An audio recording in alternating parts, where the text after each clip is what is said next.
Hello, we're here at St. Louis U High today to participate in the Oral History Project, which is part of the archives effort at St. Louis U High. And today we're meeting with Mr. Jim Linhares, a longtime teacher and coach here at St. Louis U High. Jim, thank you for being here and participating in the Oral History Project. It's great. I'm glad to be here. And like I was saying to you a moment ago, really grateful to you and your team for doing this. It's you're speaking to the future, and things get forgotten if they don't get said. So that's right. That's what history's all about, trying to keep it recorded. Jim, you came here, I believe, in the early 1980s. Yes. 82? Fall of 83. Fall of 83. Yeah, fall of 83. And you started in the English department?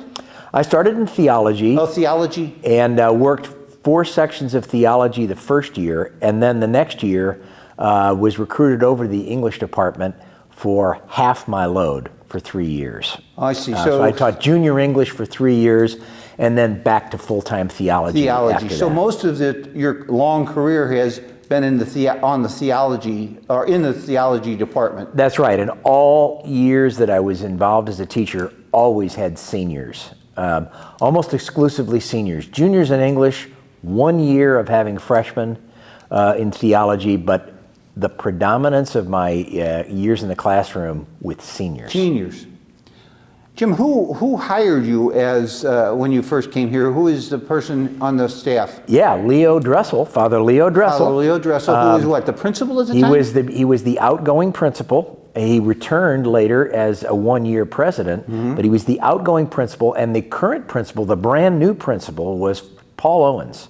First lay principal? Yes. So sitting at my interview was Leo Dressel, outgoing, Paul Owens, incoming, and also in that interview, I think, were Art Zinselmeyer and Dick Keefe.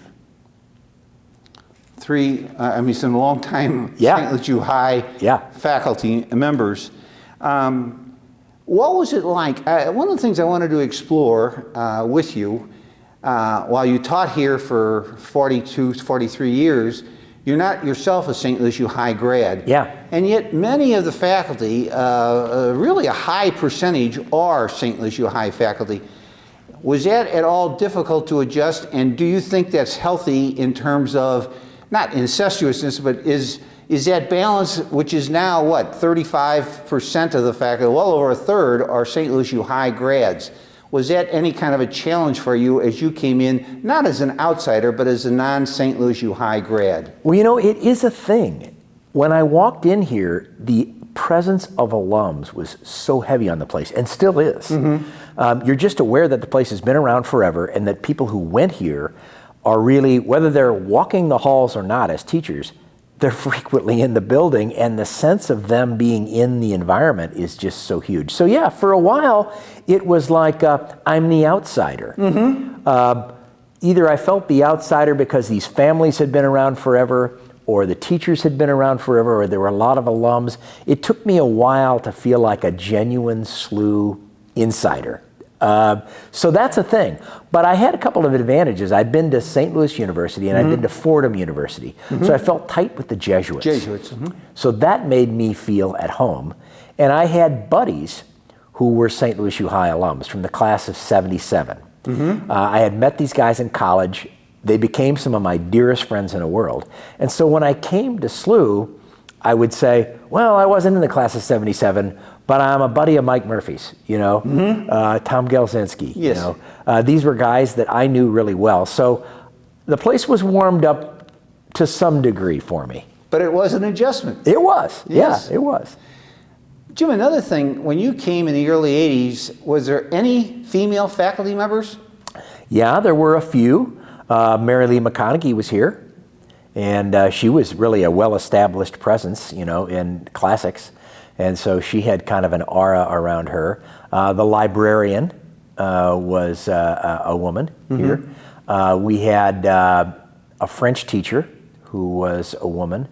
I'm trying to go back. Mary Whalen, who was then Sister Mary Charles.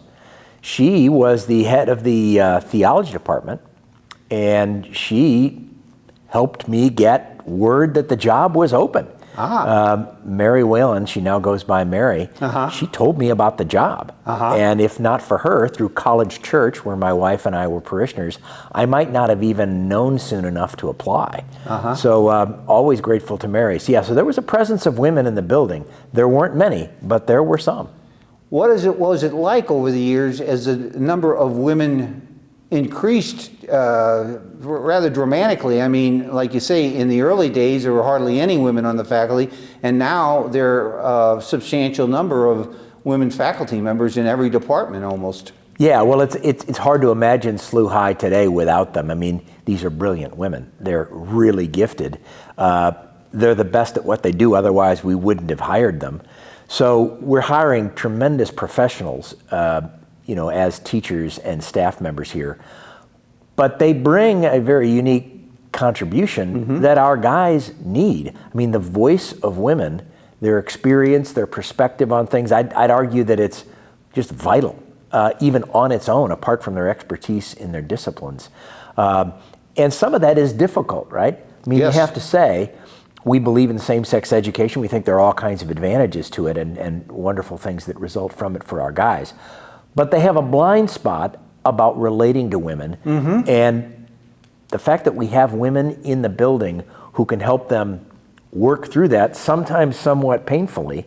I mean, some of the women teachers here have to endure what it's like to deal with guys that aren't used to dealing with women as professionals. They're used to dealing with their moms, maybe their girlfriends. And women as professionals who hold them to account, that can be challenging for guys. That's what I was wondering, if it must be a challenge, as you say, for them to come into this predominantly all-male environment and male student body environment. Yeah. But it was, I mean, do you think most of the male faculty were accepting as the female faculty joined? Yeah, I think the male faculty have been pretty accepting of the women. I'm sure the women could tell you that there were challenges they faced from their peers. That's human experience. That's, a part of being, a human being, is dealing with the struggles that men and women have together. But I think the women would definitely report that there are trials associated with teaching boys. There are instinctive things that boys do that they're not even thinking they do about testing women in certain ways, about questioning women in certain ways. Seeing women as women and Yes. relating to them in the ways, Right. that, men relate to women in terms of just, sexual responses. These are hard things to talk about, Right. but they're real, and the women here have had to deal with those. One of the cool things about 2025 is there's a lot of built-in support now for what we think guys' attitudes toward women ought to be. We have clubs and organizations dedicated to exactly that. What's the name of the organization? I'm thinking of the word Forge. SLUH Forge. SLUH for Gender Equality. This is a club at the school, So we have women in lots of key positions of responsibility, and they're challenging our guys, encouraging our guys, letting our guys take the time they need to sort of move their attitudes and approaches to women up to where they should be. So it's a pretty cool thing that project is very active and intentionally being followed up now. Not so when I arrived here. Well, that's there was what almost nothing that's on what the you're plan. going over. It's been an evolutionary process, and Yes, it has. not without some challenges as you've gone over. Oh no question about it. And congratulations and kudos to the women who were the forerunners, Right. and forged a lot of that and let us know as a school what we didn't know, Right. what we needed to learn, and how we needed to support them. Well, it sounds like you and others, though, were willing to interact and change as the Yeah. faculty broadened and became more diverse with women on the faculty. Yeah, it was actually, Bob, a huge part of what I did for a living for many years was, since I had a course called Christian Life Choices, in which your relationships with women, both in dating and eventually in marriage, were front and center, a part of the course.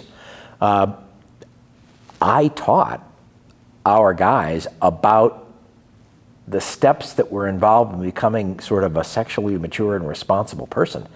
And there were quite a bit of fireworks and Really? quite a bit of drama. If you were interviewing guys in my classes, they'd be telling you stories about some of the lessons that I put together that were kind of challenging for them. Well, good. And sometimes I brought girls from Narinx or other schools into St. Louis U High to be a part of forums and to hear their voices and their perspectives on some of the issues. So this whole issue of men and women was pretty front and center for my educational career here at St. Louis U High. I spent a lot of time talking about it. Well, I'm glad you've explained that role, because it's, as an old-time graduate, when I was at school, I mean, there was no women on the faculty, and I think you pointed out the advantages of having that perspective and introducing the boys to that. Jim, in addition to a long teaching career, you were well known for your coaching career of the cross-country team. When you started in the early 80s, when did you take over the coaching of the cross-country team? Yeah, so the fall of '83 I came on, and they weren't going to offer me a cross-country job because they didn't have an assistant cross-country coach. They just had one guy. And I sort of said, well, hey, I'll volunteer. Just put me on the roster. I had been a high school cross-country athlete.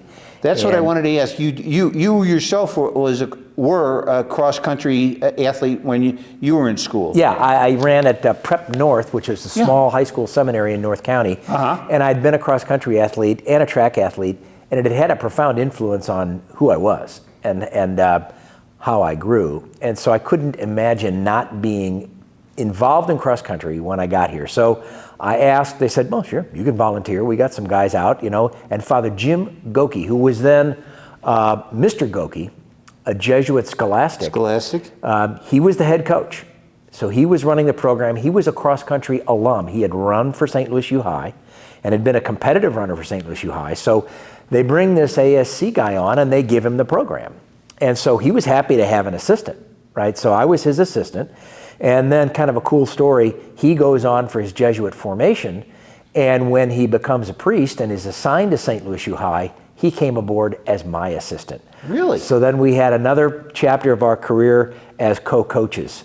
So Jim was head coach for 2 years. I took over after 2 years, so 85. The fall of 85 was my first year as head cross-country coach, having done 2 seasons with Jim as his assistant.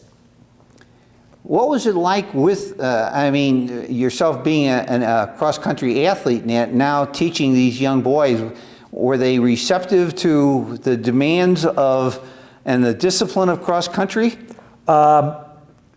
They were a little bit taken aback, to tell you the truth, because I came from a super competitive program where we won a state championship when I was a junior, and my coach belonged to a school of thought about physical training and about sort of psychological and virtue standards that was really demanding. So I ran 100 miles some weeks when I was a 100 miles and a junior in a week. Wow.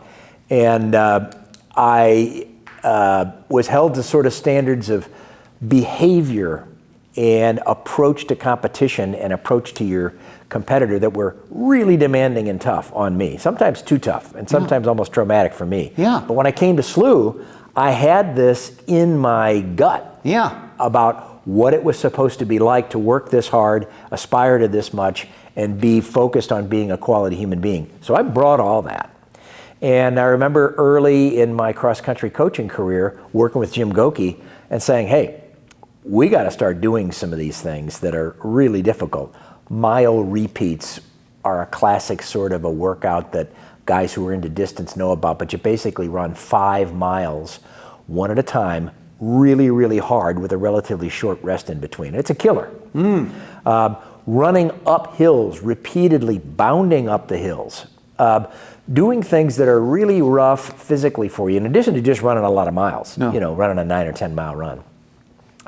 So Jim had them going, and he had them going in some ways that I think he remembered from his own cross-country career at SLUH. But I sort of really upped the ante, and at first I think that was a lot for the kids to digest, and they wondered, who is this guy? Yeah. And what's he trying to do to us, right? So yeah, there was an adjustment period there. Well, the adjustment has worked because cross-country became, I mean, you won state. The cross-country team has really done well over the tenure, your tenure as coach. Yeah, well, that took a while. Yeah. It took a while for cross country to become a school brand or whatever, a thing. There was a long while there when cross country, even when we were doing quite well, where it was kind of the butt of jokes. It didn't have a lot of panache associated with it. We had to earn that by virtue of guys that were really fun, guys that were really ambitious, and guys that were willing to take a chance and go through something that was this hard to do.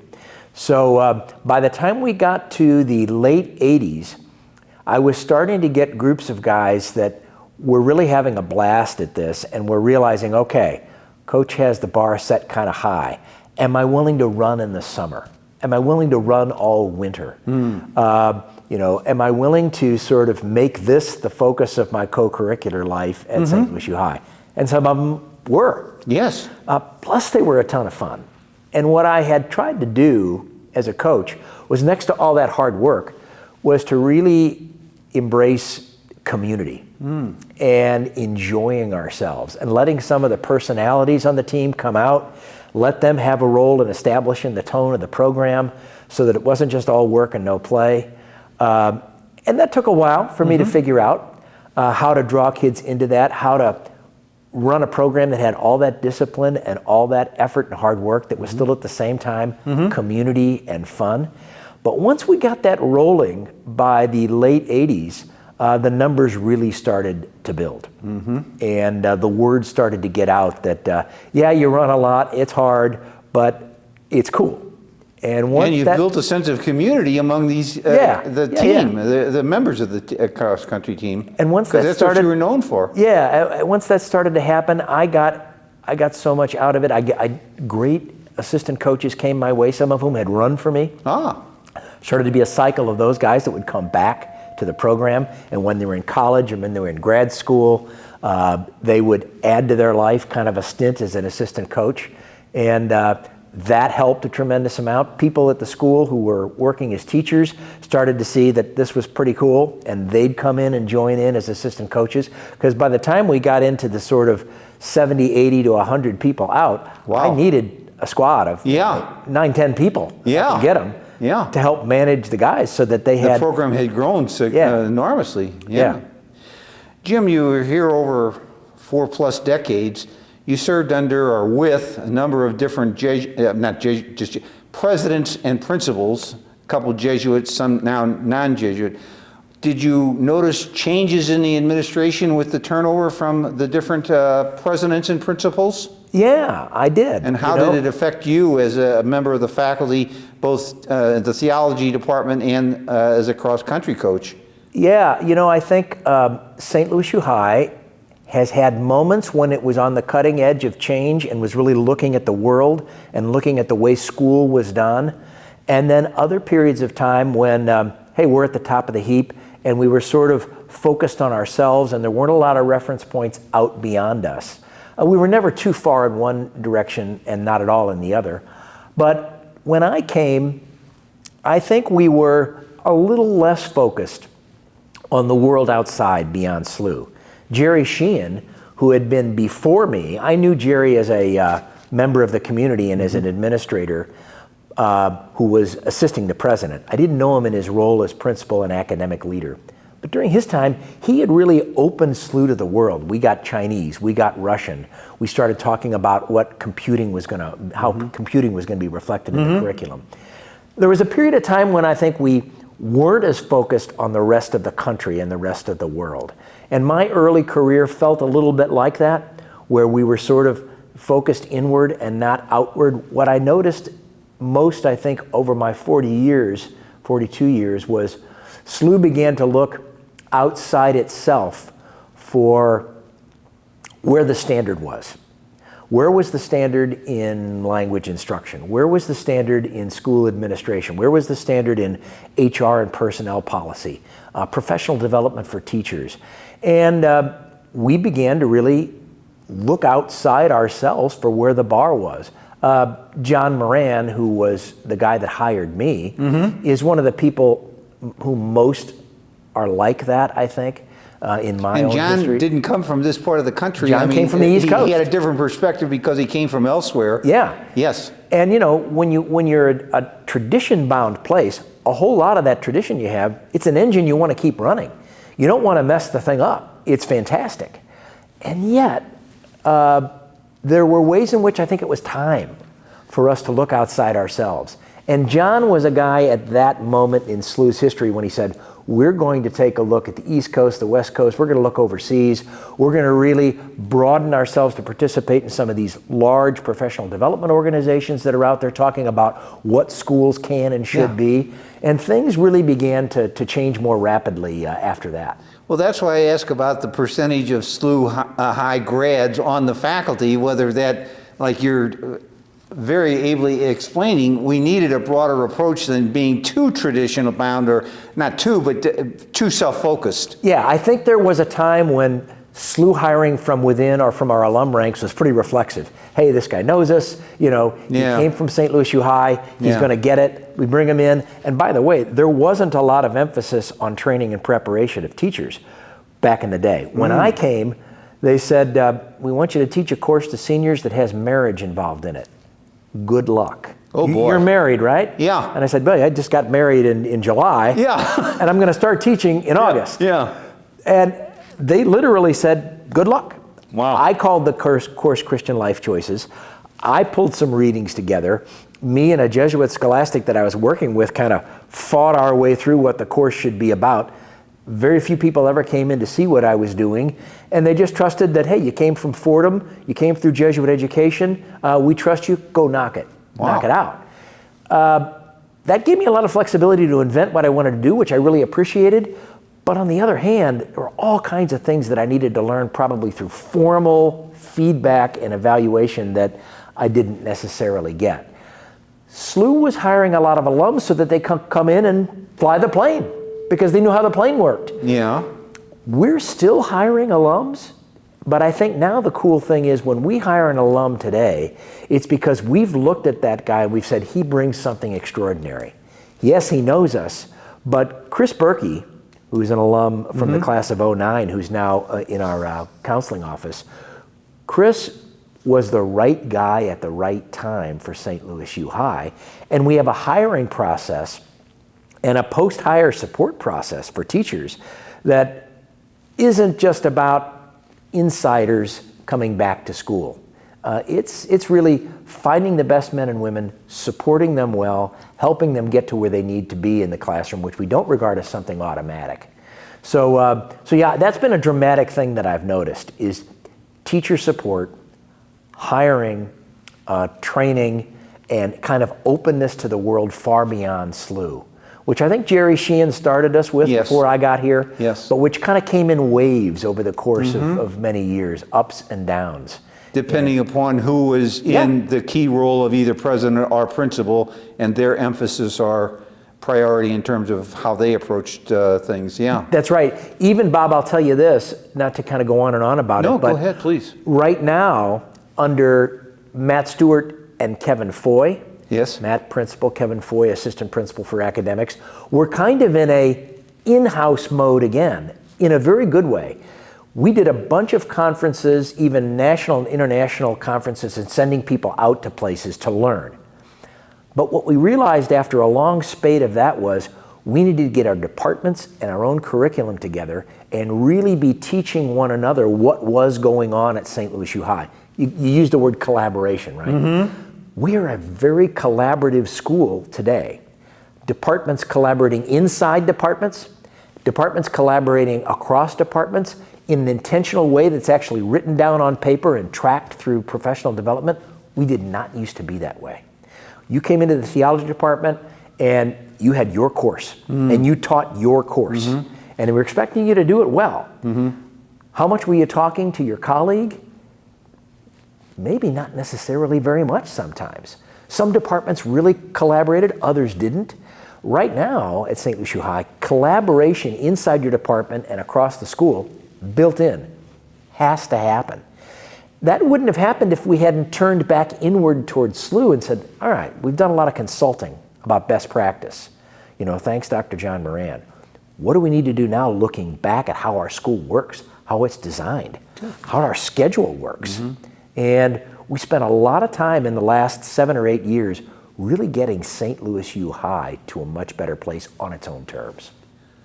Jim, one of the things I want to ask you, you're in the theology department, just going through the list of all of the teachers and faculty members, it seems like the theology department is one of, if not the largest department within the school, larger than math or the science or languages. Has it grown? I mean, when I was here way back in the 60s, certainly the Jesuits and some lay people taught theology or religion, but not. It seems like the department is much larger now. The other thing that I've noticed is when I was here years ago, there was an annual retreat down at the White House, and now as I understand it, every year, not that everybody goes down to the White House, but there's a retreat required each year for each class, freshman, sophomore, junior, senior. That's changed. It seems like there's been a bigger emphasis on theology. And what's the is it apostolic ministry department? Is that campus ministry? Campus ministry. What is the focus? Well, first of all, has the theology department grown over the years that you've been a faculty member? Well, you know, every kid has to take theology for 4 years, so it has the biggest purchase point on the curriculum of any of the departments just by virtue of every kid takes it every year. But when I was hired here, theology was 3 days a week. Okay. And now it is now 5. Okay. And so it's a bigger part of the day and of the number of teachers. And what led to that change? Well, there was a thought that if theology and formation and faith are important, then why are we sending a message to our students by calling it a 3-day a week that alternates with phys ed? Is that a message we want to be sending? Isn't it worth a full academic commitment? So there was a conversation about that because it was pretty disruptive.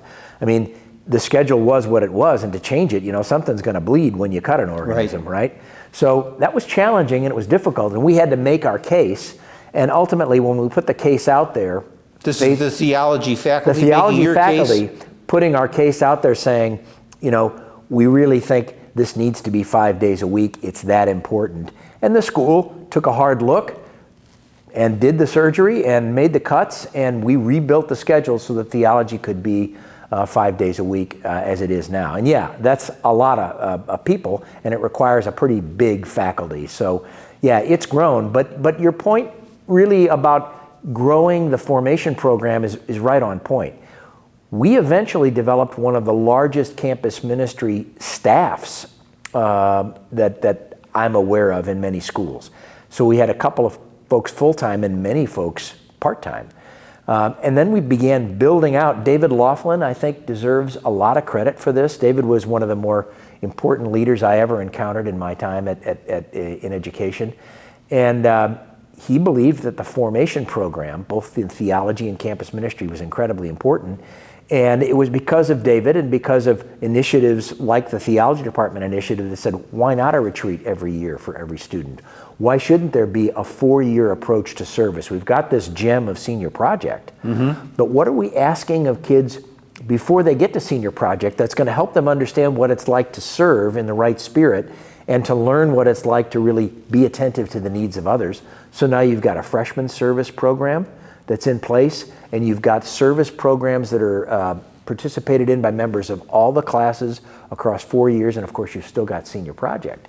So campus ministry has been built out extensively during my time, from something that was mass and retreat programs on a smaller scale and maybe the occasional prayer service to now something that is really kind of jaw-dropping in terms of how many things. Well, it's so much different than what I experienced many years ago. I've noticed that what you've just explained in terms of the growth and the emphasis and the cutting of other things so that it could be, as you explained, a 5-day a week. The theology class is 5 days a week instead of 3. Right. You've got kids here at St. Louis U High for whom campus ministry and the pastoral team, this is their major co-curricular. They are gathering every week, planning masses, planning retreats, planning prayer services. These are leaders at the school whose co-curricular thing is spiritual formation. Jim, what about the non-Catholic students? Isn't there a higher percentage of non-Catholics than what there was in the past? Because when I was here, again, many years ago, it was virtually 100% Catholic. Now I understand that there is a non-Catholic student population of what, 15, 18%? That's right, approaching 20%, just under 20%. And how do you interact with those students, the non-Catholic students? Do they take the same religion classes? They take all the same classes. They do. We have clubs and organizations and support structures built in through counseling and other facets of the school that I think are looking out for those kids. They get an introduction when they come into the school to Catholicism, and I think it's done really well in a way that says we're not trying to impose something on you. Mm-hmm. First of all, you're welcome to mm-hmm. share it, but we see you and we honor and respect the tradition you may have come from. This was not something we were doing very intentionally at all when I came in. Mm-hmm. If you were a non-Catholic, you were probably having to figure out most of how you were going to navigate that right. on your own. Yes. Today, those kids are getting some help, they're getting seen, they're getting noticed. And as an aside, I mean, the other thing that's happening that's pretty striking is a number of them are deciding to become Catholic. I've seen where there's been, conversions on an yeah.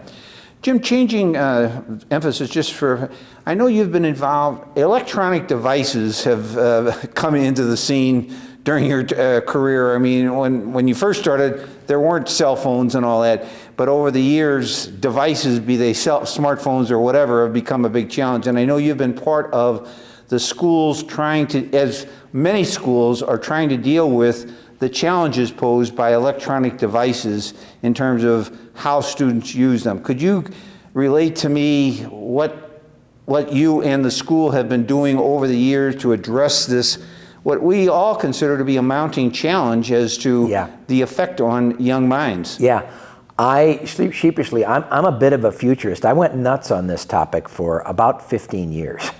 I read a ton of books about what was right around the corner given where technology was going, which basically is the direct world of experience being replaced by the virtual world. That interacting us together here is going away, and interacting through a medium of a device is what's coming. And some of the stuff I read was dire and scared the hell out of me, and really sort of made me sort of pessimistic. I had to get through that and get to a point where I said, hey, the technology is here and it's not going away. How are we going to adapt to it? Mm-hmm. How are we going to, in the spirit of St. Ignatius, see that even spiritual formation can be served using these things as tools without letting them take us where we really shouldn't go? Mm. I was a fan of the fact that St. Lucia High was a late adopter of iPads and one-on-one devices. I was a guy in the background saying, hold off, don't go.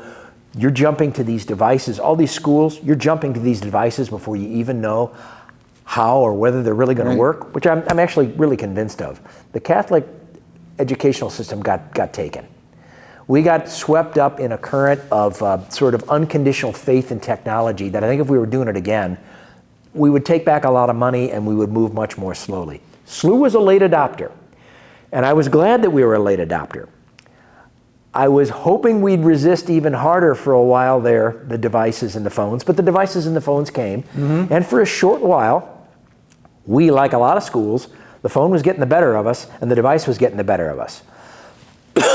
What I really admire about St. Lucia High, and frankly what I think I contributed to, was ringing the bell constantly of saying technology and formation. We can't look away from formation.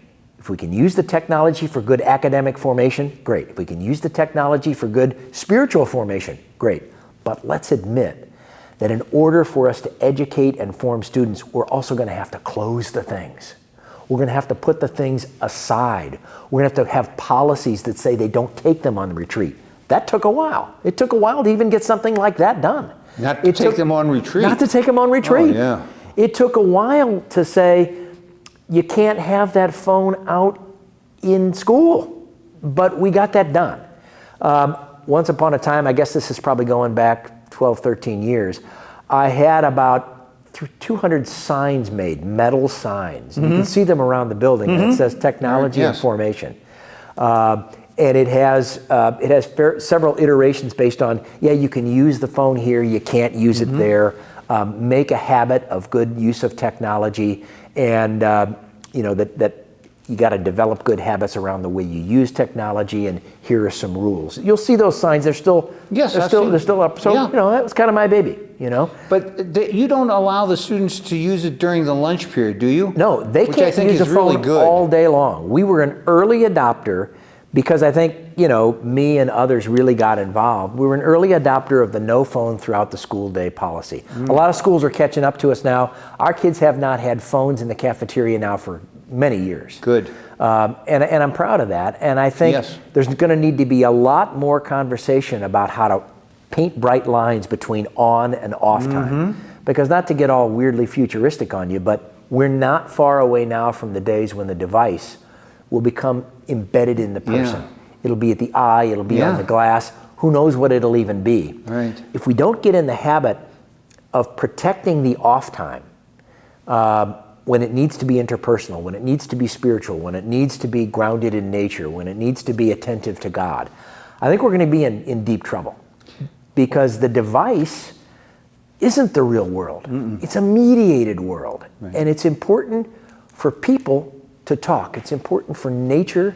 It's important for silence to be a part of our lives. So you can tell I got some passion here. This is going to be a struggle. Well, this is reassuring because as an old liner myself, I always thought that the interaction during the lunch hour was so important. I mean, the kids just interacting and letting off steam and planning what's going on the weekend. Yeah. And I was so delighted to hear that St. Louis U High does not allow the students to use their devices at the lunch table rather than talking with their fellow students. I think that's personally a very good policy. But I would imagine there has been controversy among the faculty. I mean, in terms of you're saying let's go slow, but others may be pushing and wanting to adopt it faster? Oh yeah, there were arguments about the iPad. There were arguments about other devices. There were arguments about phones. I think most of the faculty were pretty on board with really kind of isolating ourselves from the phones. But there were arguments, and Brock Kesterson, our assistant principal for student life, he deserves a lot of credit. He got on board early with saying to guys, and he has a lot of credibility with our guys, saying, guys, we're not doing this. We're not doing it all day long. We're not doing it at lunch. And the school administration has gotten aboard with some things, and we'll continue, I think, to have our eye on the ball when it comes to this stuff. And AI is really challenging right now. I think the ubiquity of devices and distraction is going to continue to be a thing. The fact that these devices and the software are often designed to distract us and to encourage us to click rather than to set it aside and think, reflect, encounter the world. I wish it weren't true, but it is true. Sometimes the design is working against our guys, so we've got to be ready to be countercultural. It's an ongoing challenge that it is. You and others are facing. Jim, another thing I wanted to ask about was your and the school's experience with the COVID challenge in 2020. I mean, at the end of 2019 and then the beginning of 2020, I won't say hell broke loose, but things shut down because of the widespread COVID problem. And that went on throughout 20 and into 2021. Could you relate your own experience and some of the challenges that you and the other faculty members faced in terms of the shutdown, the communication with the students, keeping the school functioning over that 2-year period? Yeah, that story is so important that I dedicated 2 episodes of the podcast to it. So if people want to listen to that, it was my attempt to really document with a lot of detail how we got through that, because it was so difficult. It was so difficult on the teachers, which I was, sort of right there on that cutting edge because the teachers were calling me. And I'd be pacing in my backyard trying to talk teachers off the ledge who were saying, you're expecting me to deliver my curriculum through this device. You're expecting me to deliver it electronically. I can't do it. Because our teachers here are aspirational. They want to have an impact on kids' lives. They want to have them really learn. And here they're being reduced to sort of reaching them through the device. It was so difficult. But as for telling the story, I'll just say we hurled ourselves at this problem with everything we had in us. Father Gibbons, God bless him, never asked for this kind of catastrophe. And he really sacrificed much of his life and energy on the altar of trying to somehow help us pull this off. And he logged a lot of hours with our teams and with our faculty and with the people that are trying to support our students, trying to figure out how soon can we get back in the building? How can we restage the building so that it's at half capacity?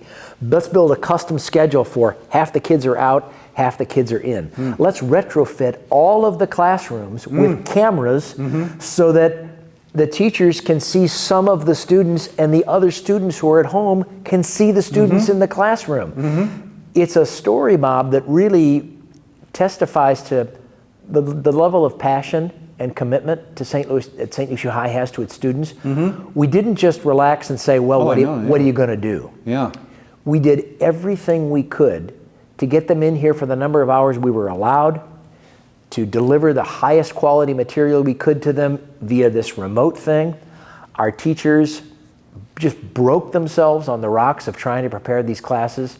Imagine an art teacher trying to teach art, which involves materials and firsthand interaction almost as much as anything I can think of. And they had to do that through a device. They cried, you know, they suffered. And our students who have a hard enough time reaching out to the world, they're awkward adolescents. Now they're cocooned in their bedrooms with the covers pulled up over them in their pajamas. And we're trying to pull them out through that screen to look at us, talk to us, you know, tell us how you're doing. And yes, do your homework and do your readings. It had so many limitations, heartbreaking limitations built into it that we couldn't beat it. The question was, could we survive? Could we cope? Could we get as far as we possibly could? And we did, and I'm super proud of what we did. And I think there were things around class planning and structuring of lessons that we reaped some benefits from eventually. We were forced into collaboration. In a way, COVID forced St. Louis U High into really talking to one another about best practice.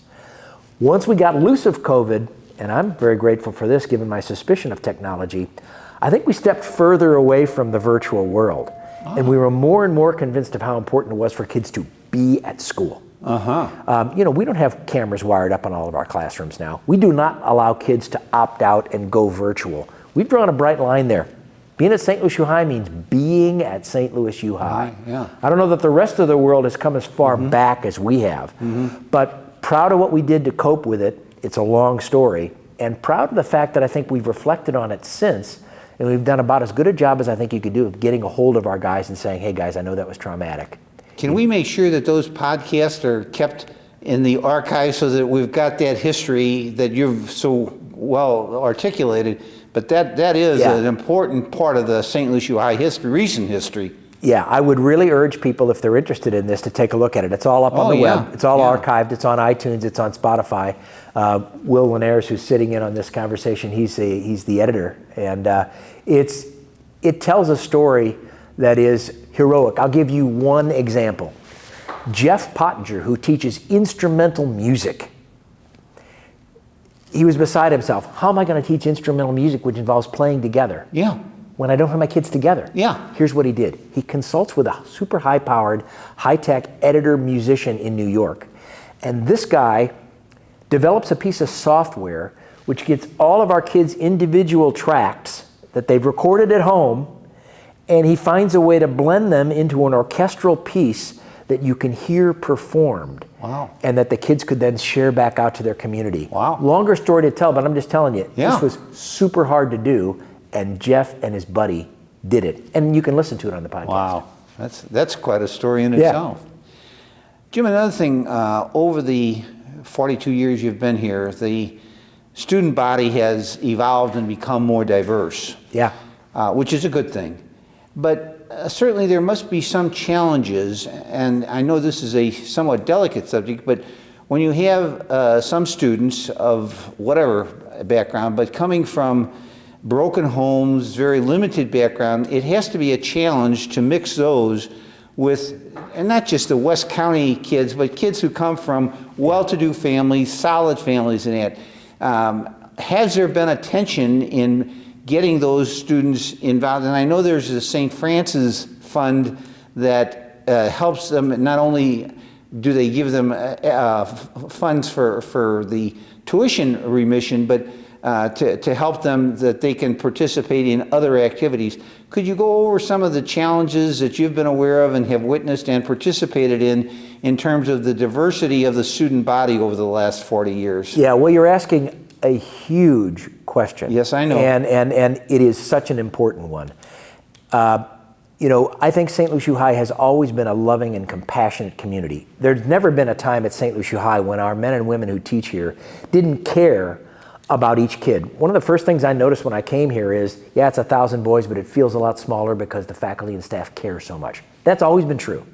But if you were a kid coming from a community that wasn't mainstream, sort of suburban white St. Louis, you didn't know the playbook. And nobody knew what you were dealing with.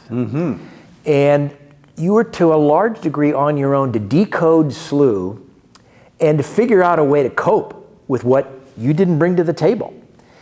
That was traumatic. It was traumatic on kids that came to St. Lucie High as recently as the mid-2000s. Something has happened here that is spectacular in that we no longer take for granted that we know a kid, and we no longer take for granted that that kid knows us. You can see this in the Learning Center. You can see it in a wide variety of clubs that we have built around diversity: Asian students, Spanish students, black students, students whose sexual preferences might differ. Every one of those groups I've just mentioned has a club. And it has adults dedicated to saying, tell us your story, we're here for you, you belong. And we've always been saying you belong. School spirit and class identity and pride and SLUH, that's always been here. It's a great advantage. We're just so much better now at letting students know, hey, we realize you got some obstacles here. Tell us about those. We want to engage those. We want to make it possible for you to thrive here. The Francis Scholars are the kids who are in the lowest economic rungs of the guys that are here. And a lot of their bills get paid, but it's not just paying their bills. I'm a mentor for a Francis Scholar who happens to be from the Asian world, you know, Vietnamese, Thailand. And his parents don't speak English. And, you know, it's really hard to get under his skin and figure out what he's dealing with to assist him and help him thrive at St. Lucie High. We still have things to learn, but at least he's got a mentor, and we've got resources that see him and are explicitly trying to say, how you doing? Tell us what you need, and are trying to respond to his situation. A much longer story to tell, Bob, but bottom line is we've been working hard for, you know, several decades now, and especially in the last 10 years, at really getting our eyes on difference in ways that will help students. Frank Kovarik should be celebrated as a great hero of St. Lucie High because this is the director. The bicentennial book. And yeah, he wrote the book. Right, yes. And you'll see in that book that he's written this story I'm telling you into those pages. Right. And Frank really helped build out this infrastructure of attention to difference and serving kids who are different while still having them feel a part of this great thing that is St. Lucie High. I'm really glad you covered that because as an older grad who came from a pretty, while it was geographically diverse, we weren't diverse in other ways, and now I see that it is, and I wondered how the school is managing that. Jim, one final thing. During your time here, certainly in the 80s and the 90s, the campus expanded greatly. And my own thought is, had the St. Lucie High campus not expanded, and the visionaries who saw the need for that, it certainly might not exist here, if it exists at all, if it had been the old campus without the facilities that have been added over the years. Could you go into a little of, I mean, since you were here at that time, who among others were the visionaries to see the need to expand to the south and to the west and do physical changes not only to the building, but I mean, we really have now a very nice, attractive campus that people from all over the region like to come to. But I don't think that would be the case if the school had not taken the steps it did in the 80s and 90s to acquire the land and build out new facilities. Yeah, you're absolutely right. I will tell you honestly, I was thrilled to get this job when I got here and was, you know, happy that I'd made it to St. Lucie High and had an elevated, you know, reputation. But the place was shabby. Oh, yeah. The place was dusty. Yeah. The place had been sort of let go, as they say. And Yes. you really were aware of that in the classrooms, in the hallways, in all kinds of spaces. And God bless our presidents and our development people and our teachers and committees who said, however hard it might be for a building built in 1924, we have got to bite the bullet and we have to think about the future. You know, that's risky. Oh, yeah. You know, Father Paul Sheridan certainly has to be, in anybody's estimation, a crucial character who had a vision, Vision 2000, we were calling it then, to say, where are we going and what do we need to do? And you know, there are going to be a lot of naysayers about saying, wow, you're spending an awful lot of money, you're risking a lot of debt. And those are hard calls, and many, many people deserve some credit next to Father Paul. I think David Laughlin deserves a tremendous amount of credit for, in a sense, taking what Father Paul put in place and saying, how are we actually going to pull this off now? And, you know, Alan, in his own term here as St. Louis U High president, has had to inherit that and carry it further on. The presidents before Paul Sheridan deserve some credit as well, as do the principals. But the fact that we have the turf that we have, the territory, I don't know that we'd be able to compete with some of the schools we're competing with if we couldn't put them on ball fields. Right.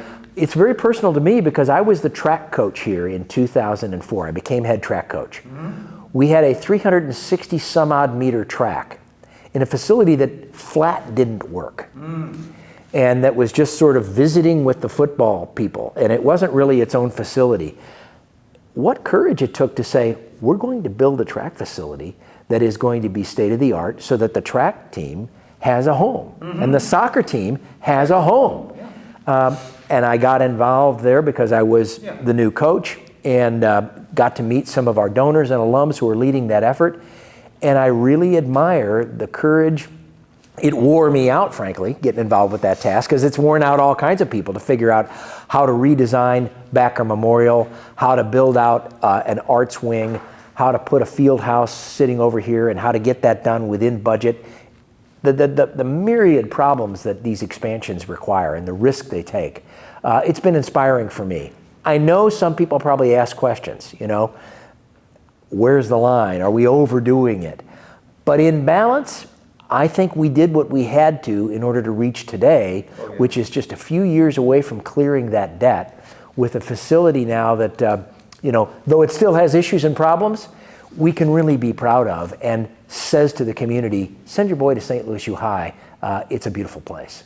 Well, I think had that vision not been articulated and you and others participating, that the school would not be as successful in 2025 and in the last 5 or so years if it was, like you say, because I can remember coming here for reunions and committee meetings that I served on, thinking exactly what you said. This place looks kind of dingy. Yes, it did. I remember having that reaction, and that's why when I saw the expansion, and so many of the grads now who haven't seen the campus in the last 20, 30 years, I mean, they come back and it's like, oh my gosh, what a difference. And well, look at what happened to CBC. I mean, they survived, but they had to move way out the west country because they were landlocked there on Clayton Road. And had they not made that move, probably would have folded. Yeah, and what I want to say to our alums and anybody that had a part of that, yes, we built out bricks and mortar, but I can tell you from someone who's ending his time on the administrative team, which we haven't talked a ton about yet, but inside of those new spaces, remarkable education and formation and effort is being applied so that what's going on in those spaces is getting every bit as much attention as the design of the space. I'm a big believer you got to have the space. Yes. But if you take your eye off the ball of the quality of the instruction and the programming, then people do get cynical about just building the next building. What's cool about St. Louis U High is that we are really sweating the quality of the experience that's going on inside those spaces. And you know, just a flyer for historians, we're going to have to do that with our classrooms. Oh, yeah. Our classrooms inside Backer Memorial are small. Yeah. And it's hard. Yeah. But we're looking at it and we're talking at it, and around the next bend, somewhere the historians will note St. Louis U High figured out a way to deal with those classroom spaces, which we know sooner or later we're going to need to somehow expand. Wow. Yeah. Well, Jim, thank you very much for participating in this oral history component and for your time here at St. Lucie High. Thank you very much. Oh, you're welcome. Thanks for doing it, and thanks to the whole St. Lucie High community. I feel like I was the recipient of far more than I gave here. No, you gave a lot. Thank you. Yeah, thanks.